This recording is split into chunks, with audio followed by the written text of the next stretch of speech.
भारत की शिक्षा प्रणाली और व्यवस्था को लेकर समय समय पर इसमें बदलाव को लेकर प्रश्न उठते रहे हैं। शिक्षा के बाजारीकरण ने शिक्षा को सामान्य लोगों से दूर कर दिया है, साथ ही महंगी भी हो गई है।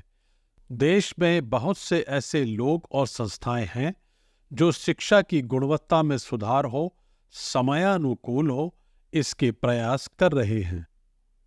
परेश पाठक पिछले 20 वर्षों से भी अधिक समय से व्यवहारिक एवं गैर शिक्षा कार्यक्रम के अंतर्गत मेरे सपनों का विद्यालय कैसा हो, अपने गुरुकुल डॉक्टर सावित्री पाठक सामाजिक एवं शैक्षणिक संस्थान के माध्यम से विद्यार्थियों में सकारात्मक एवं क्रांतिकारी बदलाव ला रहे हैं।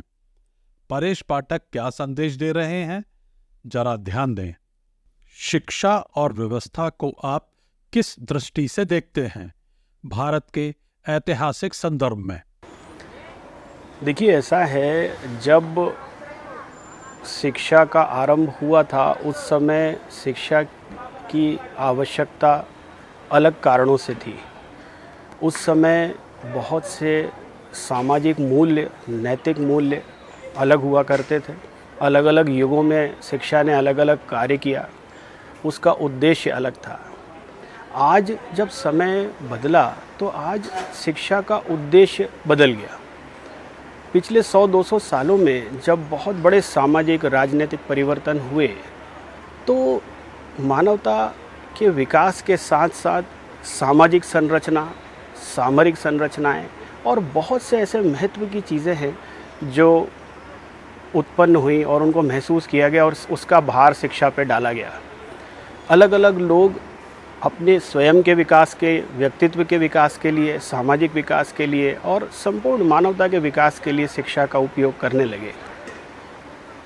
समस्या तब आती है जब इन सभी विकास की प्रक्रियाओं को जोड़कर हम एक प्रक्रिया का निर्माण करना चाहते हैं।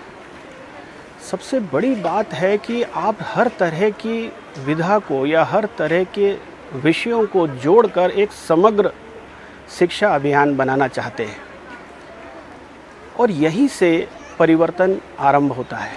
एक छोटा सा बच्चा इतिहास, भूगोल, भाषाएं, विज्ञान, गणित ऐसे बहुत सी चीज़ें समझ रहा होता है, संभवतः जिसमें उसको सभी में आगे जाने की आवश्यकता नहीं होती है और इन सब विषयों के ऊपर उसका आकलन और मूल्यांकन हो रहा होता है। जब किसी एक विषय पर वो दक्षता हासिल करने का प्रयास करता है तो वो बाकी विषय उससे छूटने लगते हैं और यही आज बहुत बड़ी समस्या हो गई है कि दरअसल शिक्षा की प्रासंगिकता क्या होनी चाहिए। मेरी समझ से जितनी जल्दी इस बात को समझ लिया जाए कि एक व्यक्ति या एक बच्चा किस एक विषय पर महारत हासिल कर सकता है और उसे उसी विषय पर आगे लगाया जाए, उतना ही बेहतर होगा। हाँ, इसके अलावा अगर वो चाहता है कुछ और विषयों को जानना, समझना, पढ़ना, तो वो उसके लिए ऐच्छिक होना चाहिए, उसके लिए बाध्यता नहीं होना चाहिए। इससे वो समय समय पर अपने जो इंटरेस्ट हैं, जो उसकी विकास की प्रक्रिया है, उसको समझ सकेगा और उसमें बहुत बेहतर योगदान दे पाएगा। आपने अभी बात की शिक्षा नीति और प्रणाली की। देखिए, दोनों अलग अलग चीज़ें हैं। नीतियाँ तो बहुत सारे विषयों के लिए बनाई जाती हैं और उन नीतियों के हिसाब से ही प्रणालियाँ बनाई जाती हैं। इसी तरह से शिक्षा ग्रहण करने वाले भी अलग अलग लोग हैं, उनके आर्थिक परिप्रेक्ष्य अलग हैं, सामाजिक परिप्रेक्ष्य अलग हैं, इवन वो छोटे बड़े अलग अलग क्षेत्रों में, शहरों में, नगरों में, गाँवों में रहते हैं, वो अलग अलग परिस्थितियों में रहते हैं। कई बार ऐसा लगता है कि इन सब के द्वारा जो विषय पढ़े जा रहे हैं उनमें एक सामान्य बात कॉमन होने के अलावा भी बहुत से अंतर आ गए हैं। वही विषय जो एक अंग्रेज़ी माध्यम के स्कूल का बच्चा पढ़ता है और जिस तरह से पढ़ता है और जिस तरह से एक्सप्लेन करता है, और जब वो अपनी बातों को करने के लिए समाज में जाता है तो उसको अधिक नंबर मिलते हैं। वही बच्चा अगर अपनी भाषा, मान लीजिए वो अंग्रेज़ी की जगह हिंदी या लोकल किसी भाषा में अपनी बात को रखने का प्रयास करता है, उसकी अभिव्यक्ति जो है अगर थोड़ी सी स्लो होती है तो हम उसको अलग ढंग से देखते हैं।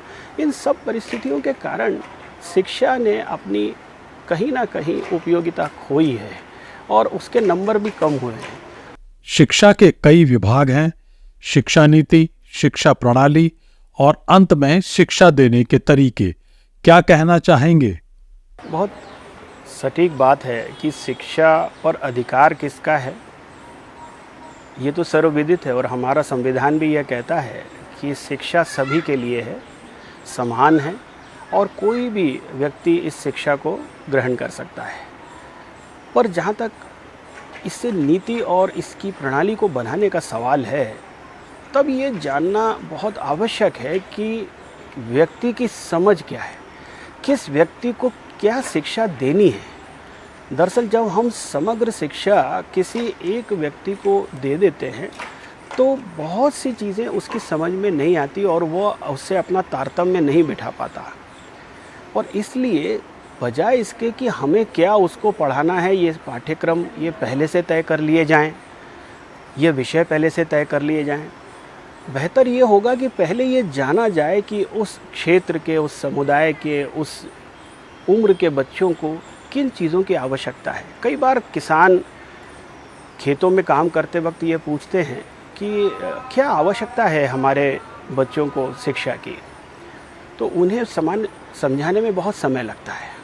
और अगर हम इससे ठीक उल्टा चलते कि आज तक जिन पद्धतियों से आप खेती करते आए हैं, अगर इसमें थोड़ा सा विकास होगा तो संभवतः आप अच्छे कीटनाशकों का या अच्छे उर्वरकों का या कोई अच्छी चीज़ों का इस्तेमाल कर पाएंगे। और संभवतः अगर खेती करते करते आपके परिवार बड़े हो गए हैं और लोग अधिक हो गए हैं और ज़मीन कम हो गई है, तो या तो आपको उन्नत दिशा में खेती करनी होगी या आपके जो बच्चे हैं उनको कोई रोज़गार के लिए नए कोई साधन ढूंढने होंगे और उसके लिए एक अलग तरह की शिक्षा की आवश्यकता है।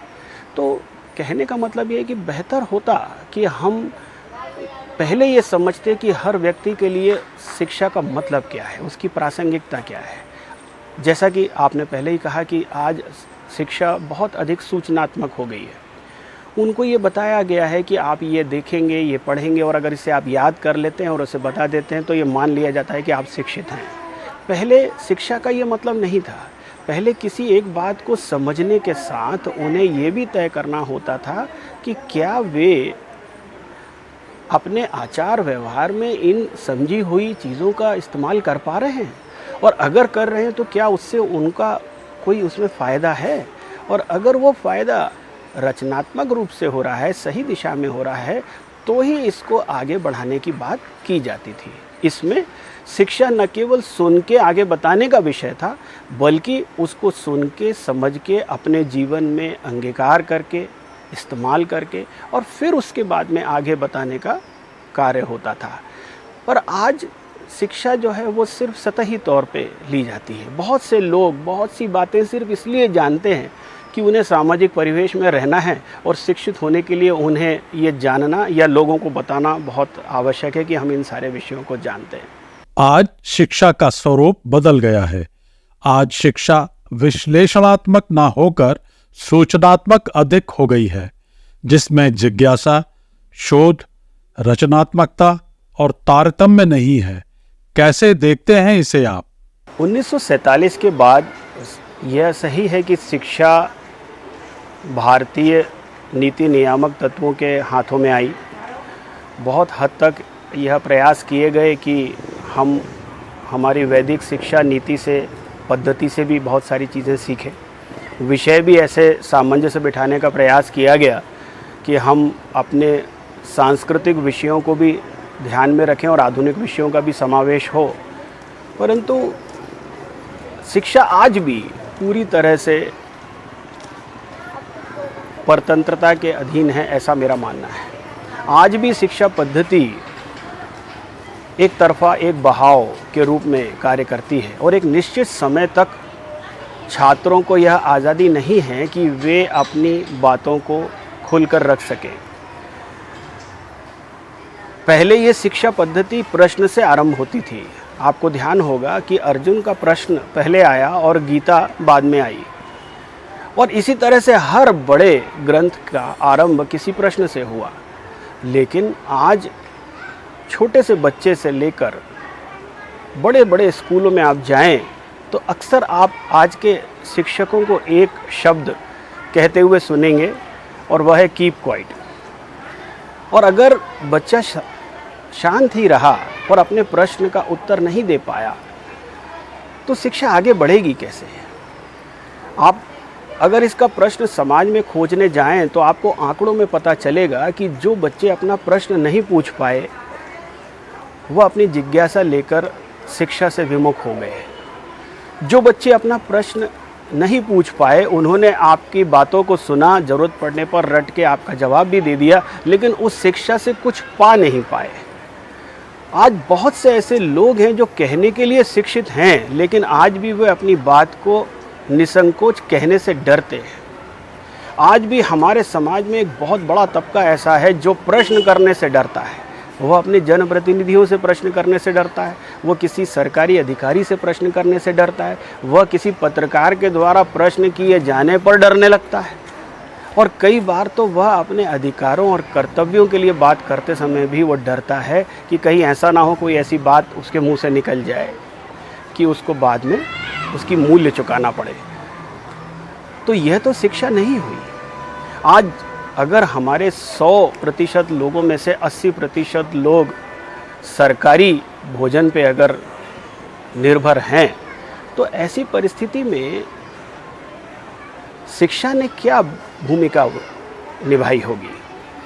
आज अगर वह नैतिक मूल्यों के लिए और सामान्य सामाजिक जीवन के लिए वह संघर्ष कर रहा है तो ऐसे समय में उसने शिक्षा से क्या पाया होगा?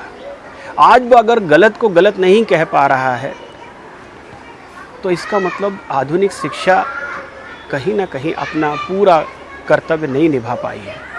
आज भी आधुनिक शिक्षा प्रणाली में जब व्यक्ति शिक्षा में अपने उत्तर नहीं पाता तब वह मोबाइल और ऐसी जगहों पर उत्तर ढूंढने का प्रयास करता है, और ऐसे समय में वह उत्तर की जगह पर कंफ्यूज होता जाता है। और आज इसी कन्फ्यूजन के कारण शिक्षा और अधिक दिशाहीन होती जा रही है।